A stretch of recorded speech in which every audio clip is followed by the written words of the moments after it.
C'est à Monte-Carlo que tout commence dans une épreuve où le talent n'est rien, sans le cœur, la lucidité et le réalisme. Mäkinen y perdra ses premières illusions. McRae se hissera jusqu'à la 3e place, derrière un Kankkunen revigoré et un Carlos Sainz irrésistible. En Suède, on prend les mêmes et on recommence. Mais cette fois, Mäkinen reste sur la route et empoche la victoire, devant un Carlos Sainz toujours aussi opiniâtre.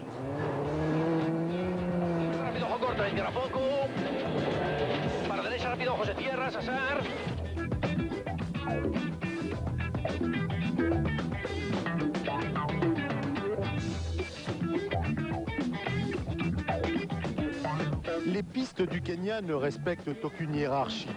C'est Richard Burns, 27 ans, qui remporte sa première victoire en championnat du monde.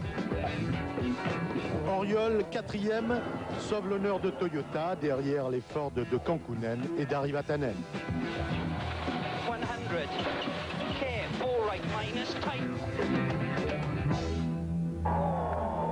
C'est au Portugal que Colin McRae prend son envol. Mäkinen y confondra vitesse et précipitation alors que Sainz, superbe sur la fin, échoue à 2 secondes seulement de l'Écossais.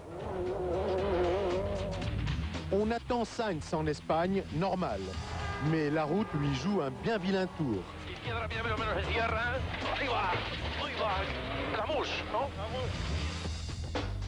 Et c'est Didier Auriol, superbe, qui s'y impose devant le Belge Freddy Loax.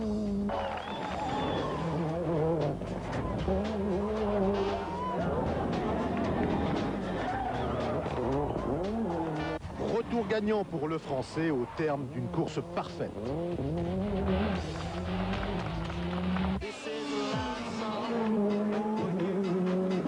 En Corse, Colin McRae tremble devant François Delecourt, mais il gagne quand même. Le championnat du monde confirme le match à 3 entre Sainz, Mäkinen et McRae.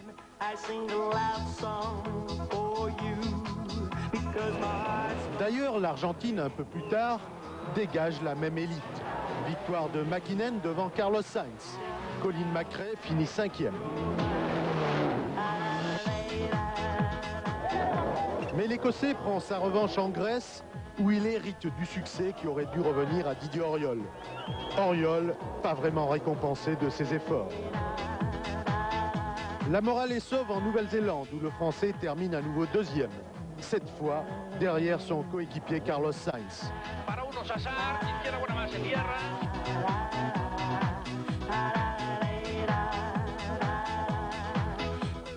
Chez lui, en Finlande, Mäkinen est irrésistible.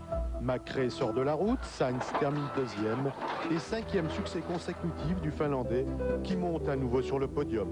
En Italie, où il démontre qu'il est aussi à l'aise sur l'asphalte que sur la terre.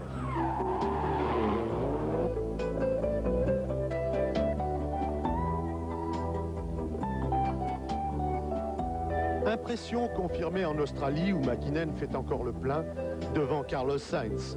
McRae turbocassé ne peut plus rien espérer pour le titre mondial qui se joue au rack entre Mäkinen et Sainz, séparés par 2 petits points. Quand Mäkinen abandonne ici, Carlos Sainz est alors champion du monde. Mais le sort en décidera autrement avec ce dénouement cruel.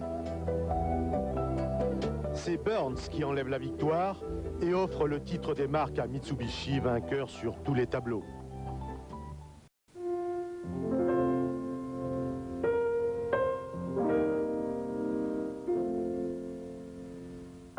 Il y a de quoi se révolter. RAC 98. Dans 300 mètres, Carlos Sainz est champion du monde, mais non, son moteur flambe, c'est fini.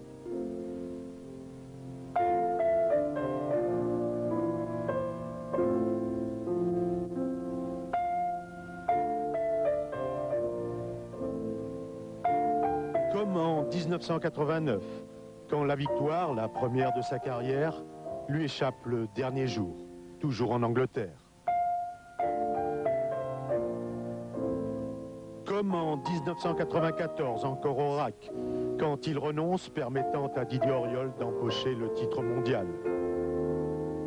Sainz qui pleure aussi de joie cette fois, Pour sa première victoire en championnat du monde, c'était en 1990, à l'Acropole. Après 22 succès mondiaux, Sainz a su rester humain. Sainz le maudit, Sainz qui pleure, car un cœur d'homme bat sous sa carapace de champion.